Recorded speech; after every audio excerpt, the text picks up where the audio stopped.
Now once again we've made some pretty serious changes, and final changes in fact, to our artwork, so let's just go up to the File menu and make sure we save everything that we've done, because what we're going to do now is use Illustrator's third type option, which is the ability to create type around a circle, and we're going to do that on the HD artboard of our RGB document. So make sure you switch across to that if you still have it open, or if not, just open it from wherever you saved it on your hard drive. And we're going to focus in on the HD panel over here, and in fact I'm going to select it.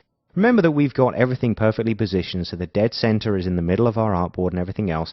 What we want to do is create a circle in here that we can run type around that would form kind of a background element that sits in our design here. So with that selected, what I'm going to do is come over to the tools, make sure we go to the rectangle and down to the ellipse tool. And as you know, if we want to draw a circle and draw it from the center, we'll position our cursor here, hold down Option and Shift or Alt Shift on the PC, click and drag out, and we'll bring this to somewhere in the region of maybe 750 pixels, just so it sits right within those crosshairs that we have coming in from the top, okay?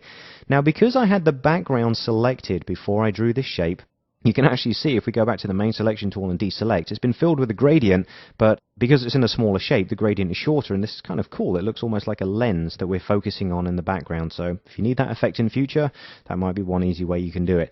However, this we can select and just hit the / key to remove the fill completely, and we're ready to apply type to it. Now, like I said before, the type tools are all accessible, or the 3 type tools essentially are all accessible from the very first one. So let's go up to the main type tool. As you know, the squared edge means new line of type. If we position just inside an object or even around it, we can see we have area type. However, if we put our cursor at the top here and hold down the Option key or the Alt key, you can see it changes this little squiggly line, okay? It's barely visible there, but I can show you it just by moving off. If we position now there and click, what we've done is apply type that now runs around the outside, okay? So once again, I'm just going to put in a random number of characters and make sure we select all, come over to the color panel and fill that text with white so we can see it. And again, I'll increase the size here. Let's maybe go up to about 36 points so we can actually see it, all right? Now if I go back to the main selection tool, we can see the type nicely flows around the outside, and you'll notice there are these 2 single blue lines here. In fact, if I just zoom in there, you can see it very easily. Basically, because we clicked at the dead top of this, it's created what we call the start and the finish point of the type. Essentially, the type is running around the entire circle, so the full circumference, if you like, of the circle.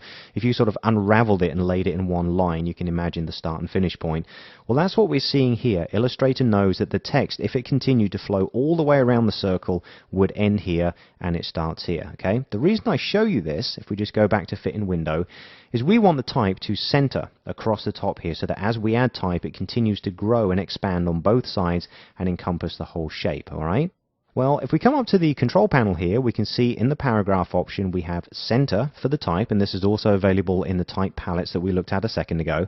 If we click center, the type goes down at the bottom. That might be slightly confusing. Remember, the entire circumference is basically the full length of the text frame, so if you center the type, it's going to center it within that, which happens to be at the bottom of the circle. It's a strange concept, but once you get your head around it, I think you'll understand it. Now, what we can do to get around this is quite simply rotate the circle 180 degrees. That'll fix it for us. So come over to your rotate tool, double click to bring up our dialog box, key in 180 degrees and click OK. It rotates from the center. Our start and finish points are now down at the bottom, but what this means now is if we go back to our main selection tool, there is one bar that still sits right here. If you hover over it, you'll see your cursor changes to a sort of an upside down T. If we click and drag on that, you see you're able to change the angle at which the type lines up here, and this is really very, very cool. So if you're trying to get type that's centered on a circle, it's worth just checking the options here, rotating it back to 180 degrees, and then everything sort of flows on from there.